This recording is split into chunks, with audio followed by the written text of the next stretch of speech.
Welcome to Rise from the Ashes. Our podcast looks at various issues for families. We'll be talking with attorneys about personal and legal concerns having to do with divorce, custody, and parenting time. There are also a few topics about letting go, moving on, and new beginnings. Please keep in mind this podcast is only to inform and help to understand legal and personal issues as it relate to family law. It should not be considered as a replacement for a qualified family law attorney. When in doubt, please contact a professional.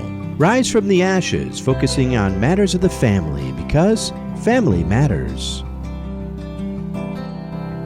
Hi, and welcome to our podcast, Rise from the Ashes. I'm David Braddock. I'll be your host for the podcast. And we're talking today with Amy Rodering, an associate attorney at Mundall Law. How are you doing, Amy? I'm doing great, thank you. And we also have with us today Susan Mundall, who is our senior attorney at Mundall Law. How's your day been going, Susan? Today's been great, David. Today's topic is kind of interesting. We're talking today about parenting during this continuing crisis. What kinds of issues are you guys seeing? Well, you're right, David. This is a continuation of what we talked about back in April. Back at that time when Susan did her podcast, the pandemic was relatively new in the United States. It was in its early stages, and Governor Walz had just issued his stay-at-home order, so everybody was at home except for those essential workers. What was happening at that time was Mundall Law was getting phone calls from concerned parents about what to do about their parenting plans. There were two aspects of it. There were essential employees that were saying, well, I have to go to work. I can't stay home with my children. And then the parents who were staying home with the children were concerned about their children going with the other parent who was exposing themselves through their work and potentially bringing COVID home to their child. Well, and at that time, my advice was keep a cool head and do what's in the best interest of the kids and worry about the results later. But here we are now, another 5 months later. Right, and the guidance that we were giving our clients was based on a short-term solution because we really didn't know what was going to happen in the future. And I think the mindset was, well, let's just get through the school year and then we'll be okay. Well, now, 5 months later, we're still in the pandemic, and most school districts in the state are engaging in either complete distance learning or a hybrid program where the children go to school part of the time, but they're still staying home. And so those short-term solutions we had then, we might need to think about more longer-term solutions now because, from what I'm hearing at least, we're going to be in this situation until at least the end of the school year next year. Well, that's right. And so we wanted to provide some advice on parenting time during the pandemic and the things to think about. What we really want to be talking about is we have two types of parents, basically. We have the risk-averse parent, which is played by Amy. Yeah. And I'm more of a risk-friendly kind of person. And the problem comes is when the risk-averse parent has a risk-friendly parent. And so what can you do during your parenting times to help meet the needs in the best interest of your kids? Amy, would you please share with us some of the concerns for parents who are risk-averse? A risk-averse parent, especially with the school year starting, they don't want to send their child to school. They want their child to stay home and learn in an environment that they know is safe and healthy for their child. Another concern that parents have is if there's an immunocompromised person living in either that parent's home or the other parent's home, and the risk of exposing that child to COVID-19 when they're with the other parent. And that really gets complicated when they're stepchildren and stepparents, because now you not only have mom and dad, but now you've got stepmom and stepdad worrying about exposure to their children when they're with you or your children when they're at the other home. And there's concerns about things like playgroups. If you're doing distance learning, kids are suffering from isolation. They want to be with their friends. Do parents allow children to play with their friends? Do they do it in person? Do they do it online? A risk-averse parent is not going to be in favor of in-person playgroups. They understand the concerns of their children, but the overriding concern is safety for their child. I think for themselves. And for themselves, yep, you're right. And for anyone living in their house, if you've got an elderly parent living with you, the consequences of being exposed are a lot greater. And Susan, since you're representing the risk-friendly group, would you please outline how those dynamics work together with the risk-adverse? When I say risk-friendly, I do think even risk-friendly is they minimize maybe the concern. They can be the kind of person that recognizes or believes that there is a minimal risk to their family, and so they want to just go about their daily life. The problem with the risk-friendly parent is if they are also of the opinion that no one can tell them what to do. And so they think when the kids are with them that they can do whatever they want. And for them, that might include going to parties, might include no social distancing, no mask wearing, and potentially exposing their children to the virus. I think the onus is on the risk-friendly parent to figure out what it is that the other parent's concerns are. Any thoughts about that, Amy, from a risk-averse point of view? I'm really glad you asked me that, David, because I did want to jump in and respond a little bit to what Susan was saying. Risk-averse parents, most of all, they want to be heard and they want to be taken seriously. They have some very real concerns. Whether or not those concerns bear out through time, it doesn't matter. It's their perception that this is a very real risk. Some things that I've heard from parents is that they want the parent who's going to work to be tested regularly for COVID-19. They want to make sure that when they get off work, they're washing their hands, they're taking showers, they're changing their clothes. And if someone in their family does test positive for COVID, that they will quarantine, that they will be honest with the other parent. But really, the main thing is that the risk-averse parent just wants to be taken seriously. I think you're right about that. And we had that case in the office already, and the parents were able to reach a compromise.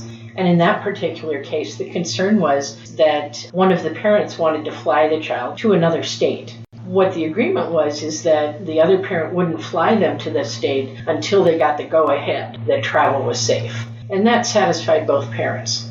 I hear what you're saying, and I think it is the onus is on the risk-friendly parent to really be more responsive and to take it seriously and not have the attitude, my way or the highway, because that's not going to help their communication, and it creates anxiety for the children. Absolutely it does, Susan. And the risk-averse parents don't get a free pass either. Just because they're scared doesn't mean that the child doesn't get to see the other parent. It does mean that the parents need to talk to each other and they need to listen to each other. The parents are going to have the best solutions for whatever concern it is that the risk-averse parent has. We just want to stay away from what one of our colleagues dubbed as COVID mischief. Right. And I love that phrase, and I couldn't come up with anything better, so I borrowed it from her because it so accurately describes some of the behavior that's going on that's really concerning. What Amy's talking about is where one parent is denying the other parent any parenting time. That may have been a reasonable solution back in April, but it's not a reasonable solution when we have no idea when this is going to end. It really needs to be more conversation. Now that we can Zoom, why not do mediation? Why not have a frank discussion with a neutral third party about trying to figure out, number one, what are the concerns and what each parent is willing to compromise. And I think this requires a compromise for the safety of the children. Absolutely. In our office, we've used Zoom mediation for a number of our cases, and it works really, really well. Many times, the parents are able to come up with a solution, but it allows the children to see both parents, but the parent who may be exposed to COVID is taking those precautions and communicating those precautions to the risk-averse parent, and in turn, the risk-averse parent is satisfied. Yeah, I was going to say they're allowing, but they're Right. willing to follow the parenting time schedule, which is paramount. Well, if at all possible, I agree. They should try and follow the parenting schedule, unless there is someone who actively has COVID. Sure. Then I think quarantining. But my concern as a risk-friendly person is I hear some folks are wanting to wash their groceries. And I do think there has to be compromise on both sides, just like you said, Amy. I have seen a video about that, and I tried it once. That was it. And I'm risk averse. And I didn't like it after the first time. But just some common sense precautions. But there's only so far a risk averse parent can go. Can't force the other parent to wash their groceries. Okay, so we have risk averse, we have risk friendly, and the dynamics of how it would be ideal for them to be able to work together. Any solutions? Well, absolutely. The number one is what I said, which is a conversation between the parties, an honest, heartfelt conversation, listening to the other parent and what their concerns are.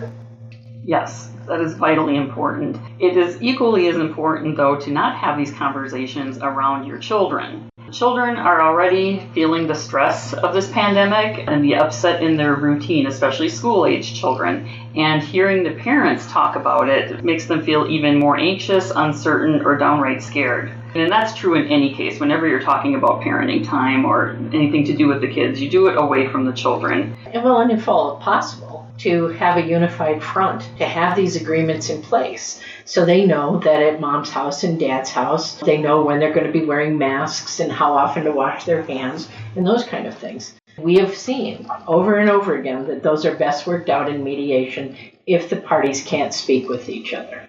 They can still meet with that neutral third party and come up with those agreements that they can both live with during these uncertain times. And I think of another one, Amy, is just around this schooling. What if you have one parent that wants the kids to only do distance learning and the other parent is up for the hybrid model? That is a tough decision. And again, the risk-averse parent has these very real concerns that need to be addressed. What I'm concerned about is how many parents really want to teach their children. There maybe needs to be a conversation between the parents about who's going to be teaching the kids when. And if it's every other week, how do they maintain the consistency of the schooling? And that, I think, they both need to have input from the school. And I'll bet you, there could be parent-teacher conferences where they work out with the school. Well, a lot of kids are bringing home technology from the school. They have a tablet or a notebook for their distance learning. That segues into another solution. Some homes have more technology than others. Well, that's right. Down here in the cities, I have great internet, and yet my grandchildren are clear up north, where there isn't a lot of technology, and so we have to be concerned about that too. And again, that talks about compromise and which parent can stay home with the kids. And there might be some subjects that one parent is better at than another and can help the child with. And that's where video technology also comes in handy. So if one parent's always teaching math, so when the child is with the other parent, they can just Zoom call with the one who's good at math. And the main point we're making is this is about communication. I actually think it's our developmental task as people, human beings living during this time, is our developmental task is to talk to one another, to not isolate, and that we need to do this for our kids. Yes. And just remember, your children are always watching you, and you want to model good behavior for your children. And what a wonderful opportunity this is in such a stressful time to come up with a solution and to share that solution with your children and as a united front, as united parents. That's something that they're going to take with them into their own adulthood and their own parenthood. And what a gift that is. Well, thank you so much, Amy. Thank you, David. And thank you, Susan. Thank you, David.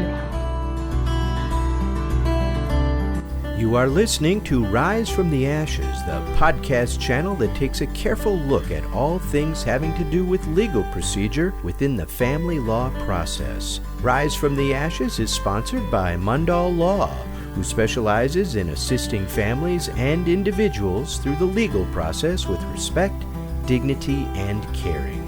Mundall Law is dedicated to helping people to solve their legal problems.